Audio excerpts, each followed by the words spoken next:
मेरठ में जो शेष द्वितीय चरण में जो 5 विधानसभा है उनमें निर्वाचन होना, और इसमें जो एक लोकसभा के अंतर्गत हमारी 4 विधानसभाएं यहाँ की लगती हैं और एक जो विधानसभा है वो बागपत जनपद में लगती है।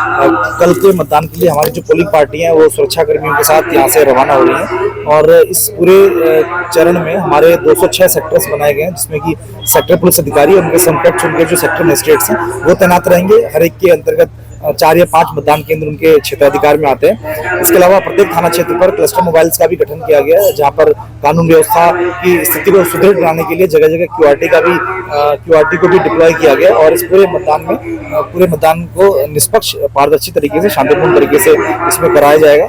और हमारे जो क्षेत्राधिकारी हैं 11 क्षेत्राधिकारी इसमें लगे हुए हैं, इसके अलावा 4 एडिशनल एसपी लगे हुए हैं, और केंद्रीय पुलिस बल की जो तैनाती है वो 50% से अधिक जो हमारे मतदान केंद्र हैं वहाँ पे लगी हुई है, और इस पूरे चुनाव को कल शांतिपूर्ण तरीके से कराया जाएगा। अति संवेदनशील इलाके बहुत है, उसमें गड़बड़ी होने के भी इसमें पूर्व के चुनाव में ऐसा कोई समस्या नहीं आई है, फिर भी एहतियातन के तौर पर जो हमारे केंद्रीय पुलिस बल है उनको हर मतदान केंद्र पर यहाँ पे व्यवस्थापित किया गया है, और इसके अलावा भी हमारे जो पुलिस बल है उसको जगह जगह क्यूआरटी और रिजर्व के तौर पे रखा जाएगा, जहां पर कोई भी सूचना प्राप्त होने पर 4 से 5 मिनट के अंदर हमारी कोई भी क्यूआरटी टीम या कोई भी क्लस्टर मोबाइल वहां तक पहुंच सकती है। जनता के लिए क्या मैसेज है? जनता के लिए मेरा ये आह्वान अनुरोध रहेगा कि अपने मताधिकार का प्रयोग निर्भीक होकर करें, और पुलिस और प्रशासन आपकी मदद के लिए है, और इसमें अनावश्यक तौर पर मतदान केंद्र के बाहर भीड़ ना करें, और इसी तरह से मोबाइल फोन लेकर मतदान केंद्र के अंदर नहीं जाएं, और वहां पर पुलिस बल भी आपकी फ्रिस्किंग करेगा।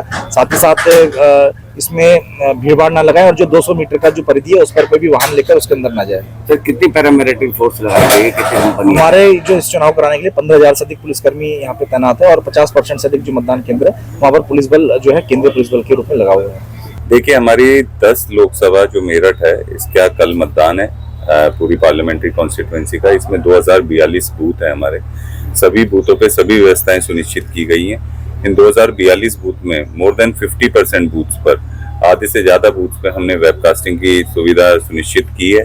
तो हम सारा पोलिंग प्रोसेस वेबकास्टिंग के तौर अपना वेबकास्टिंग कंट्रोल रूम से देख सकते हैं, तो इससे बहुत आसानी से होगी कि कोई भी व्यक्ति शिकायत करता है तो हम हाथ के हाथ उसका खंडन करना है, उसको रेक्टिफाई करना हम ये कर सकते हैं। इसके अलावा सभी सेक्टर मजिस्ट्रेट, जोनल मजिस्ट्रेट हमने हर विधानसभा में तैनात किए हुए हैं, माइक्रो ऑब्जर्वर्स की तैनाती की है, स्टैटिक मजिस्ट्रेट की तैनाती की है। सभी क्रिटिकल पोलिंग सेंटर्स पे हमने पैरामिलिट्री फोर्सेस को तैनात किया है। पर्याप्त मात्रा में हमारे पास पैरामिलिट्री फोर्स ड्यूटी के लिए भी और लॉ एंड ऑर्डर ड्यूटी के लिए भी उपलब्ध है, तो कोई भी ऐसी समस्या नहीं है। सभी व्यवस्थाएं समय अंतर्गत पूर्ण की गई है, और हमें पूरी उम्मीद है कि पूरा चुनाव निष्पक्ष तरीके से एक वायलेंस रहित माहौल में हम लोग सुनिश्चित करें। सर, मेरठ की जनता के लिए आपका क्या संदेश है कल के चुनाव के लिए? नहीं, मेरा आपके माध्यम से मेरठ की जनता से आग्रह है कि ये एक क्रांति की तरह है। यहाँ पे ऐसा मैसेज दें कि लोग बढ़ चढ़ के अपने जोश से जितने भी ज्यादा लोग निकले मतदान करें। पोलिंग परसेंटेज पिछली बार हमारा 64% था, हम उम्मीद करते हैं इस बार बढ़ के 70% से ऊपर जाए। तो मेरा आप लोगों के माध्यम से यही आग्रह है जनता से कि छुट्टी का दिन ना मानते हुए सिर्फ 10 मिनट आपको देने हैं, आप 10 मिनट के लिए निकलें। हमने सारी व्यवस्थाएं सुनिश्चित की हैं, आए और वोट डालें। नमस्कार, मैं राजेश शर्मा और सेवेंद्र न्यूज में आपका स्वागत है। क्योंकि दूसरे चरण का चुनाव 26 अप्रैल को है, मतदान की तमाम तैयारियां प्रशासनिक रूप से पूरी कर ली गई हैं। आज मतदान से दिन पहले तमाम जो पोलिंग पार्टियां हैं, जो मतदान कराने जा रही हैं, वो तमाम पोलिंग पार्टियां पुलिस लाइन से जिला मुख्यालय से रवाना हो गई हैं, और तमाम अपने अपने गाँव में जो पोलिंग बूथ है वहाँ सब पहुँच चुकी है, और वहाँ तमाम पोलिंग पार्टियां अपना अपना निरीक्षण कर रही है। अपनी तैयारी में सब लोग लगे हुए हैं। चूँकि मैं दर्शकों को एक बार बता दूं कि जो पश्चिम उत्तर प्रदेश में दूसरे चरण में जो 8 लोकसभा सीटों पर चुनाव होने वाला है, उसमें मुख्यतः मेरठ, बागपत, गाजियाबाद, गौतम बुद्ध नगर, बुलंदशहर, अमरोहा, अलीगढ़ और मथुरा सीट है। इन 8 सीटों पर चुनाव होने वाला है, और चुनाव को लेकर तमाम पॉलिटिकल पार्टियों ने अपने अपने जो प्रचार प्रसार का काम था वो कल शाम खत्म हो गया। अब कल जो यहाँ 8 लोकसभा सीट है, और इन तमाम 8 लोकसभा सीटों पर लगभग 97 वो प्रत्याशी हैं जिन्होंने नामांकन किया है, जो अपनी किस्मत आजमाएंगे। और कल शाम, चूँकि कल सुबह मतदान है, सुबह 7 बजे मतदान शुरू होगा, शाम के 6 बजे तक मतदान चलेगा। शाम को 6 बजे के बाद तमाम जो प्रत्याशी हैं उनकी किस्मत, तमाम जो पेटी हैं, मतदाता जो मशीन है ईवीएम में सब बंद हो जाएगी। और हालांकि चुनाव प्रचार भले कल बंद हो गया हो, लेकिन जो कार्यकर्ता हैं वो अपने अपने हिसाब से तैयारी कर रहे हैं।